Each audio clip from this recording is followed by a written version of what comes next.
You're a third-rate duelist with a fourth-rate deck.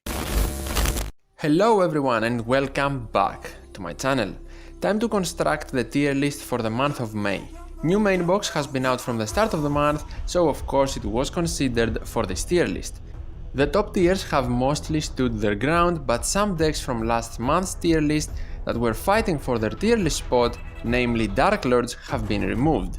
Lightsworns and Lunalights have also been removed from the list, giving more proof that their box was a bit overhyped. Some new decks are also making a first time appearance this month, so let's get straight to the list.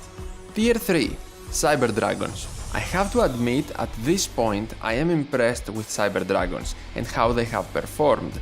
When they came out, I thought they would just be an OTK meme deck that serves as a money bait for people to get their box just because Sabre Dragons are a popular archetype in Yu-Gi-Oh! In general.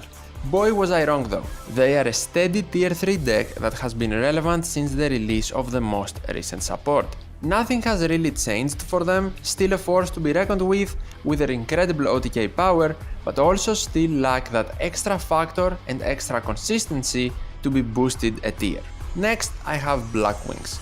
Contrary to Sabre Dragons, Black Wings were destined for greatness from the get-go after the Aerial Assault main box, but have since found themselves on a couple of ban lists, losing some explosiveness and consistency at the process.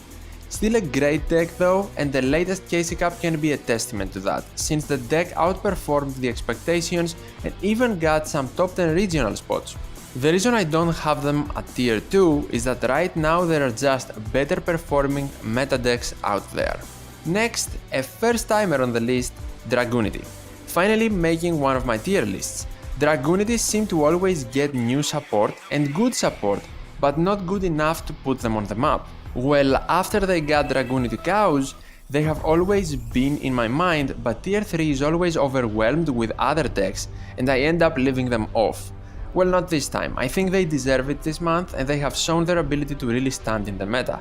They are not one of the best decks, but they can compete, and by using grit, they can also survive against some of the heavy OTK reliant decks.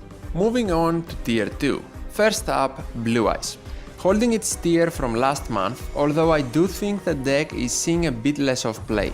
Blue Eyes has strong competition, but also is an expensive deck, played by mostly paying players, which means the release of the new box has attracted them to the Triple D archetype, although Blue Eyes did get new support in the name of Malefic. That helps the deck a lot actually. New shiny toys factor or not, the deck is still strong enough to be in the tier list. Malefic has also made Blue Eyes more flexible because the deck can now try and branch out of the alternative evolution skill, although this is still the best skill for the deck to use. Next up, Dark Magician, another month together with Blue Eyes. After Dark Magician has gotten circled, the deck has never looked back. It of course stays meta and the build has somewhat altered since now fusions are more preferred than synchro monsters in the extra deck. Don't forget, Dark Cavalry strength is immense. No Mortal Can Resist is one of the main skills used now, while balance has a bit faded out. No Mortal Can Resist makes the deck way better against graveyard-oriented decks like Shiranui, which Dark Magician can sometimes struggle against. After that, Masked Heroes. They came back to the meta with a bang last month, and now the deck is patiently waiting for Stratos to officially come out in a main or a mini box, but let's be real, it will be in a main box. With Stratos, the deck will gain even more consistency, and it will be scary if heroes get even more support along with Stratos. That box will for sure be affecting the meta in some way when it comes out. Like Dragunity's, Masked Heroes also seem to prefer grit in order to avoid OTKs and then deliver them themselves with some Anki plays. Next up, Crystons. This deck seems to be better with each month passing by. It always has been a bit relevant since release, but after the latest ban list it is gaining steam. A deck that had developed a main skill, Transcended Crystals, and don't get me wrong, still the best skill for the deck, but now I have seen mythic depths being used more and more. Makes sense because in a way we can't forget that Crystons are all water type. and also new players might also be picking up the deck, which to be fair, after everything we have seen from them so far, it wouldn't be the worst idea. Next we have another new appearance, Triple D. The new deck comes in the tier list.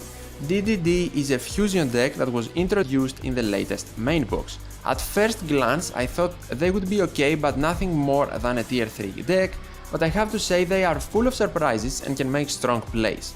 Maybe they are a bit overused or overhyped at the moment, since their 100% optimal build still is in the works, but worst case scenario they are tier 3 and not tier 2. Don't forget, a lot of people still don't know how to deal with the deck. I think they should be tiered though. The deck has the ability to search, special summon from the graveyard, and of course fusion with different combos without using polymerization.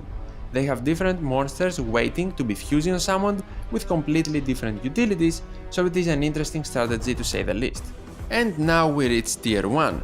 Thunder Dragons are here. As expected, they did pretty good in the past KC Cup, and of course they remain tier 1. The most explosive deck in the whole game. Their draw power is also amazing. Levianeer was what they needed, but let's not forget that this monster, much like Stratos, is not officially out in a main or a mini box, and it was only introduced for a brief time for the second mini selection box. When it becomes available for more people to have access to, the deck will gain more popularity for sure, so it remains to be seen how long they're going to keep this spot. Next I have Element Sabres invoked. Dark Lords have finally left the tier list, so we technically need a new tier list king now, so that might have to be Element Sabre invoked. The deck still keeps performing against all adversity. Banlist hit, still relevant. Skill nerfed, still relevant. New boxes released, new decks in the game, still relevant.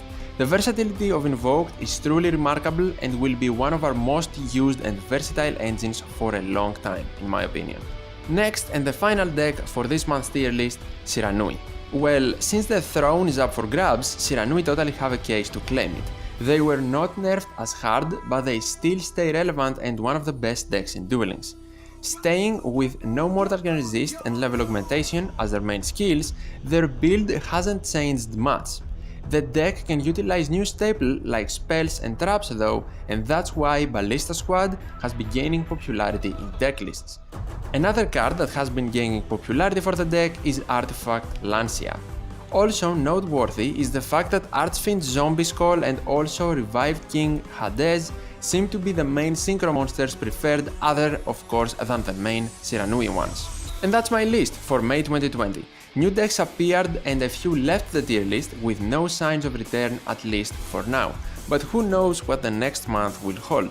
Tell me in the comments if you agree with the list, and also don't forget to like and subscribe for more tier list videos on Yu-Gi-Oh! Duel Links. I also started uploading One Piece Treasure Cruise to the channel, so if anyone is interested in that, you can check out the latest video. Thank you for watching, stay safe, and I'll see you in the next one.